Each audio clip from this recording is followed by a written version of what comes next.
Hey dreamers, Annalie here, and right now I'm sharing with you 3 mindfulness techniques that you can use when you are experiencing overwhelming emotion and reactivity and sensation whenever you find yourself really triggered in situations. And these tools are best practiced in a preventative way, so take time out of your normal day to day, set aside a few minutes, and get to know what these tools really feel like. So then you have that muscle memory and immediate access when you're in those really triggering situations. Because fact is when we're in those triggering situations, oftentimes it's too late to really think through anything. We're dysregulated because the nervous system switched to fight or flight. Amygdala kicked on and cut off blood flow to the prefrontal cortex, so we really can't think clearly or analytically or use our best judgment to make rational decisions based off our goals and stuff. So you really got to get to know these tools beforehand, or else it's just not going to work when you're already in the crisis itself. So I'll go over little brief demos of each of them as we discuss them now. So take a few moments here, set aside any distractions, get settled, and let's get into it. So the first technique, which is my all-time favorite, is connecting to your heartbeat, your pulse. So you can use the inner senses, or if that's not available to feel the heartbeat with the inner senses, you can take your fingers to your throats, or your hand on the heart, or fingers to your pulse on your wrist or your ankle, and just stay present with your heartbeat, your pulse. And whatever pumping it's doing, whatever excitement or jitters or squeezing sensations or tightening or how fast it's going, you just let your heart do whatever it needs to do. This helps you stay anchored in the body and gives free space for your head to just really be in the moment and be hypervigilant like we usually are when we're triggered, and take in information from the scene. And then also staying in your heart helps you get back to your values and intentions and your goals for the interaction in the first place, without too much effort, because again, we can't think clearly when we're all triggered, right? So let's go ahead and try this now. Using your fingers or the inner senses, just connect to your heartbeat, your pulse.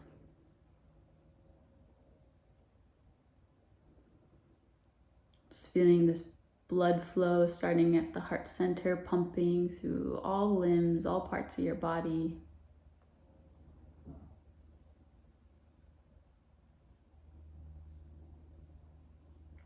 Noticing its quality, any memories, images, emotions that come up.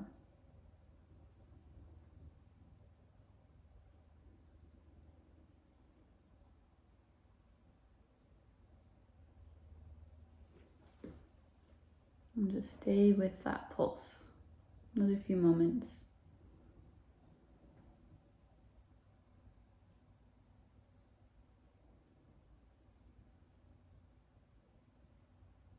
All right, that's it.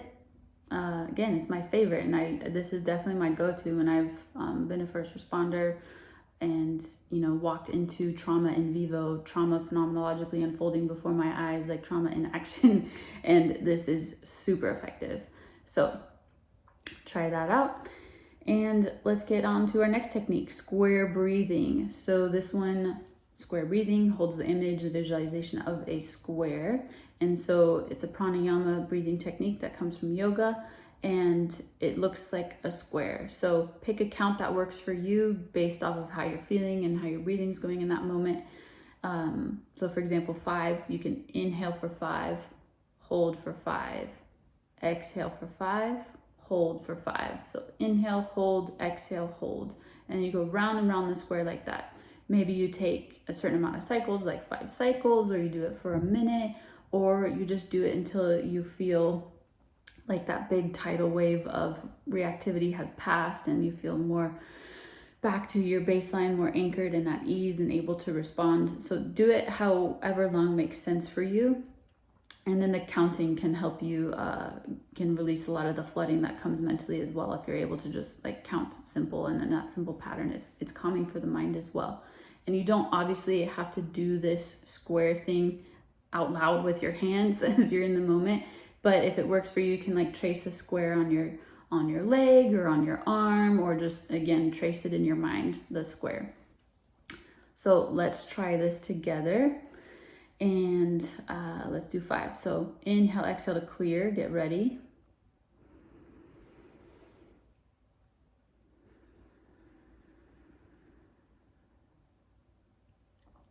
And begin. Inhale, 1, 2, 3, 4, 5. Hold, 1, 2, 3, 4, 5. Exhale, 1, 2, 3, 4, 5. Hold, 1, 2, 3, 4, 5. Again, inhale, 2, 3, 4, 5. Hold, 1, 2, 3, 4, 5. Exhale, 1, 2, 3, 4, 5. Hold, 1, 2, 3, 4, 5. Last one, inhale. Hold. Exhale. Hold. All right, so let your breathing return to regular. That's square breathing. And the last part I'll mention is the hold.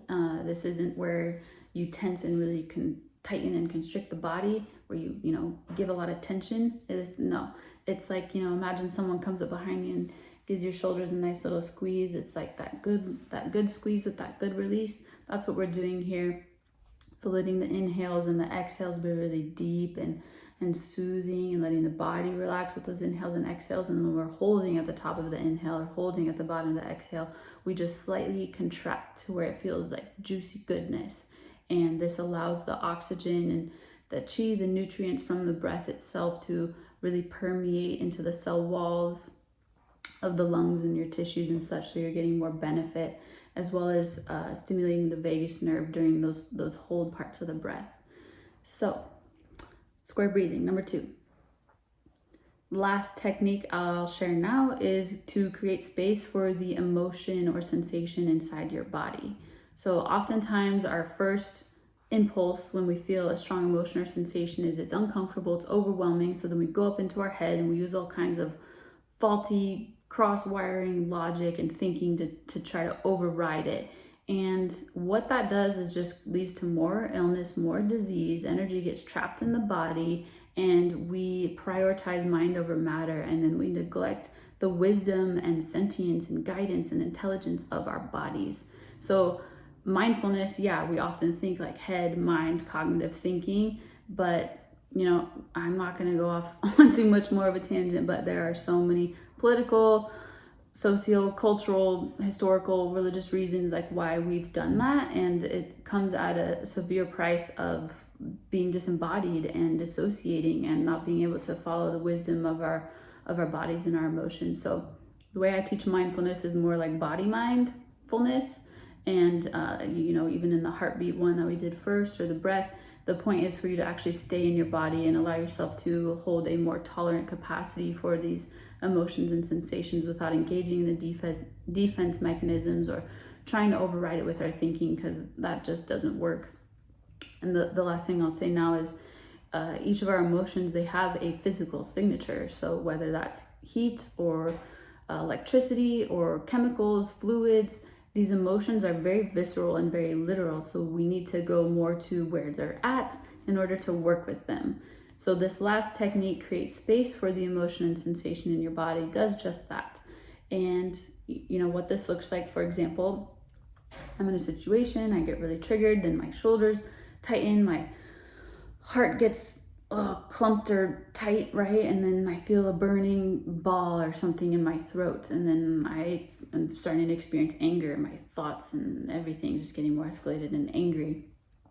And so what I would do is just go to, maybe this small ball in my throat that's lumping up, and just give it permission to be there. So use the intention of my mind or the intention of the energy in my body, or using the breath, just imagining sending more literal space to this area, really opening it up, allowing that sensation to be there without trying to change it or make it small, make it go away.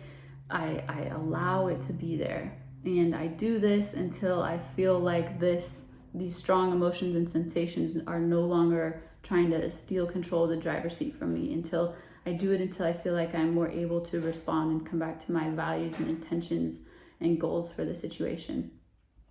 So let's go ahead and try that now. Whatever emotion you're feeling, you can do this with regular old feelings that have nothing to do with anger or escalation. So first, just check in. What emotions are you feeling? Where might they be in your body? Right here, right now.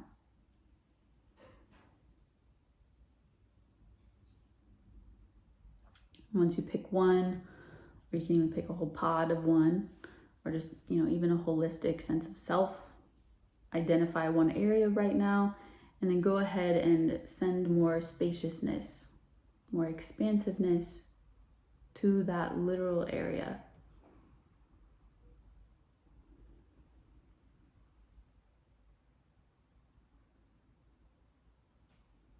Just feel yourself breathing or imagining more space being created, infinite space, lots of room for it to be there, lots of cushioning, lots of insulation.